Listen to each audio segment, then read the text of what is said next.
ಸ್ನೇಹಿತರೆ, ನಮ್ಮೆಲ್ಲರ ಜೀವನದಲ್ಲಿ ಒಂದು ಕಾಮನ್ ಪ್ರಶ್ನೆ ಇದೆ. ನನಗೆ ಯಾಕೆ ಯಶಸ್ಸು ಸಿಗ್ತಿಲ್ಲ? ಅಥವಾ ನಾನು ಯಾಕೆ ಸೋತು ಹೋಗ್ತಿದ್ದೀನಿ?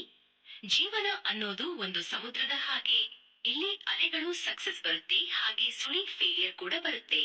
ಆದ್ರೆ ನಾವು ಸೋತಾಗ ಅದಕ್ಕೆ ಭಯಪಟ್ಟು ಕುಗ್ಗಿಬಿಟ್ರೆ ಮುಂದೆ ಸಾಗಲು ಸಾಧ್ಯವಿಲ್ಲ. ನೆನಪಿಡಿ, ಸೋತಾಗ ಕುಗ್ಗಬೇಡ, ಗೆದ್ದಾಗ ಹಿಗ್ಗಬೇಡ. ಇದು ಕೇವಲ ಒಂದು ವಾಕ್ಯ ಅಲ್ಲ, ಇದು ಜೀವನದ ಸೂತ್ರ. ಯಾವಾಗ ನಾವು ಸೋತು ಹೋಗ್ತೀವೋ ನಮಗೆ ಜಗತ್ತೆಲ್ಲ ಮುಗಿದು ಹೋದ ಹಾಗೆ ಅನ್ಸುತ್ತೆ. ಮನೆಗೆ ಗೆಳೆಯ ಗೆಳತಿಯರಿಗೆ ಮುಖ ಚೂಪಿಸಲು ಸಂಕೋಚ ಅನ್ಸುತ್ತೆ. ಆದ್ರೆ ಒಂದು ಮಾತು ನೆನಪಿಡಿ, ಸೋತು ಹೋದವನು ಹೋದ ಜಗತ್ತಲ್ಲಿ ಯಾರೂ ಇಲ್ಲ. ಥಾಮಸ್ ಆಲ್ವಾ ಎಡಿಸನ್ ಬಲ್ಬ್ ಕಂಡು ಹಿಡಿಯುವಾಗ 1,000 ಸಲ ಸೋತಿದ್ದರು. ಆದ್ರೆ ಅವರು ನಾನು ಸೋತಿದ್ದೀನಿ ಅನ್ನಲಿಲ್ಲ. ಬದಲಾಗಿ ಬಲ್ಬ್ ಕಂಡು ಹಿಡಿಯೋಕೆ ಸಾಧ್ಯವಾಗದ 1,000 ದಾರಿಗಳು ನನಗೆ ಗೊತ್ತು ಅಂದ್ರು. ನಿಮ್ಮದಾಗಿ ಇರೋ ಫೈಲ್ಯೂರ್ನನ್ನು ನಿಮಗೆ ಮುಂದೆ ಮಾಡಬಾರದ ತಪ್ಪು ಯಾವುದು ಅಂತ ಹೇಳಿಕೊಡುತ್ತಿದೆ. ಅದಕ್ಕೆ ಕುಗ್ಗಬೇಡಿ, ಎದ್ದು ನಿಲ್ಲಿ. ಹಾಗೆ ಗೆದ್ದಾಗ ನಾನು ಅನ್ನುವ ಅಹಂಕಾರ ಬರಬಾರದು. ಗೆದ್ದಾಗ ಹಿಗ್ಗಬೇಡ. ಯಾಕಂದ್ರೆ ಯಶಸ್ಸು ಅನ್ನೋದು ಒಂದು ಸ್ಟೇಷನ್ ಹಾಗೆ, ಅದು ಕೊನೆಯ ಗುರಿ ಅಲ್ಲ. ನೀವು ಒಂದು ಸಾಧನೆ ಮಾಡಿದಾಗ ಇನ್ನು ಮುಂದೆ ನಾನು ಏನು ಮಾಡ್ಬೇಕಿಲ್ಲ ಅಂತ ಸುಮ್ಮನೆ ಕೂತ್ರೆ ನಿಮ್ಮ ಗುರಿ ಹಾಗೆ ನಿಂತು ಹೋಗುತ್ತೆ.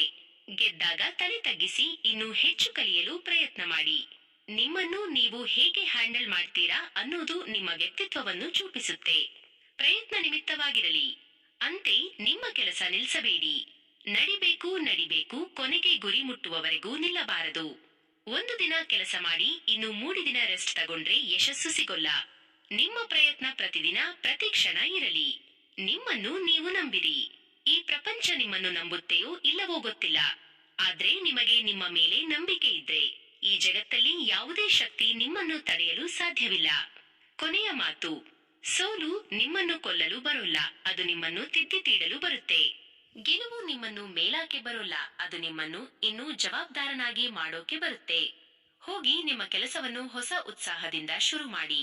ಯಶಸ್ಸು ನಿಮ್ಮದಾಗುತ್ತದೆ. ಇನ್ನಷ್ಟು ಕಥೆಗಳಿಗಾಗಿ ಪಾಮಿ ಮೋಟಿವೇಶನ್ ಚಾನೆಲ್ ಸಬ್ಸ್ಕ್ರೈಬ್